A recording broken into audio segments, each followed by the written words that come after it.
আমরা এখন আছি মুর্শিদাবাদ জেলার মুর্শিদাবাদ বিধানসভা কেন্দ্রের জিয়াগঞ্জ এরিয়াতে। তো সামনেই তো জানেন যে বিধানসভা নির্বাচন শুরু হবে আমাদের রাজ্যে। তো গোটা পশ্চিমবঙ্গের সঙ্গে এই মুর্শিদাবাদ বিধানসভার লোকজন কি ভাবছে সেই বিষয়ে কথা বলবো। তার আগে বলে রাখি, এখানে গত বিধানসভায় জয়ী হয়েছিল বিজেপি প্রার্থী। বিজেপির হচ্ছে গৌরীশঙ্কর ঘোষ। তো এবারে মানুষ কি বিজেপিকেই ভোট দিবে না হচ্ছে গিয়ে পরিবর্তন চাইছে, সেই বিষয়ে কথা বলবো। তো আপনার নাম? তোজাম্মেল হক। কি করেন? আমি ডাক্তারের কাছে থাকি। তো সামনে তো আর কদিন পরেই বিধানসভা নির্বাচন, তো কি মনে হচ্ছে? মনে হচ্ছে পরিবর্তন হবে। মানে পরিবর্তন হয়ে কাকে? তৃণমূল? না, তৃণমূল না, তৃণমূল বিরোধী পরিবর্তন হবে। তৃণমূল বিরোধী, যেহেতু এবারে চতুর্মুখী লড়াই হচ্ছে, সেহেতু বামেরা এখানে একটু সুবিধা করতে পারবে। হ্যাঁ, পারবে। আপনাদের এলাকায় যে বিধায়ক ছিল গত 5 বছরে কি কি কাজ করেছে বলে আপনার কোনো মনে হয়? কাজ কিছু কেউ হবেনি, কোনো মানে কাজই করেনি। বিজেপি শুধু নামেই আর কি নামে। করছে, নামেই পরিবর্তন। ওরা তো কাজ বলছে করেনি। কোনো কাজই করেনি। না, তো এমনি আপনার বিধানসভা এরিয়া বাদ দিলেও মুর্শিদাবাদ জেলায় কি হবে বলে মনে হচ্ছে? পরিবর্তন হওয়ার সম্ভাবনা আছে বেশি। মুর্শিদাবাদে পরিবর্তন হওয়ার। তো আপনি তো একজন সংখ্যালঘু মানুষ, সেই সংখ্যালঘুদের দৃষ্টিকোণে এসআইআর কে কিভাবে দেখছেন? সঠিকভাবে দেখা হয়েছে না, উদ্দেশ্য প্রণোদিত কাজ হয়েছে, তার জন্য মানুষ বিক্ষিপ্ত। বিক্ষুব্ধ হয়ে মনে হচ্ছে যে মুসলিমদেরকেই টার্গেট করা হচ্ছে। মুসলিমদেরকে টার্গেট করছে। আচ্ছা, তার মানে চাইছেন যে পরিবর্তন হোক এর হ্যাঁ, রাজ্যে। অবশ্যই পরিবর্তন চাই। অনেক অনেক ধন্যবাদ। আমাদের রাজ্যে তো সামনে বিধানসভা নির্বাচন, আর হয়তো 1 সপ্তাহ 2 সপ্তাহের মধ্যেই ঘোষণা করে দিবে।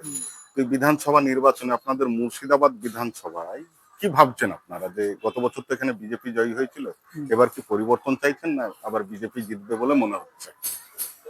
সেটা তো কি হবে না হবে বুঝতে পারছি না। তো আমরা তো এখানে মানে জোটেরই ভোট হোক এটাই চাই আমরা। জোটের হ্যাঁ, মানে জোটের বামফ্রন্ট আইএসএফ জোট হ্যাঁ, যেটা আছে, জোটেরই ভোট হোক, বা জোট জিতুক। জোট দিতে হ্যাঁ, সেরকমই চাইছেন। হ্যাঁ, সেরকমই চাইছি আমরা। তো এই যে এসআইআর নিয়ে কি ভাবনা চিন্তা, যে মুসলিম সমাজকে যেভাবে মানে অত্যাচারিত করা হচ্ছে এসআইআর এর মাধ্যমে, সব জায়গায় 60 লাখের মধ্যে দেখা যাবে 50 লাখ মানুষই হয়তো মুসলিম সম্প্রদায়। তো কেন এরকম হচ্ছে বলে আপনার মনে হচ্ছে? সেটা তো অফিসের ব্যাপার, আমি কি করে বলবো, অফিসের ব্যাপার ওটা। হ্যাঁ, আর মানে বেশিরভাগই মুসলিম বাদ গেছে।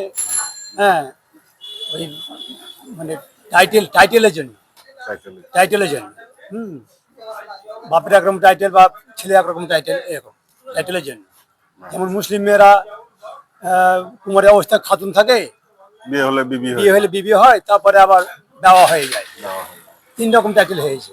এর জন্য মানে আমার মনে হয় এটা ঘটছে ঘটছে। ঘটছে হ্যাঁ, আর এখন অফিসাররা কি করছে সেটা তো আমি বুঝতে পারছি না। বিট অফিসাররা কি করছে সেটা বুঝতে পারছি না। হুম, আপনার কি মনে হচ্ছে যে রাজ্য সরকার আর কেন্দ্র সরকার মিলিয়ে মুসলিমদেরকে হচ্ছে গিয়ে এরকম হয়রানি শিকার করছে? সেটা আমি বলতে পারছি না, সেটা আমি বলতে পারছি না।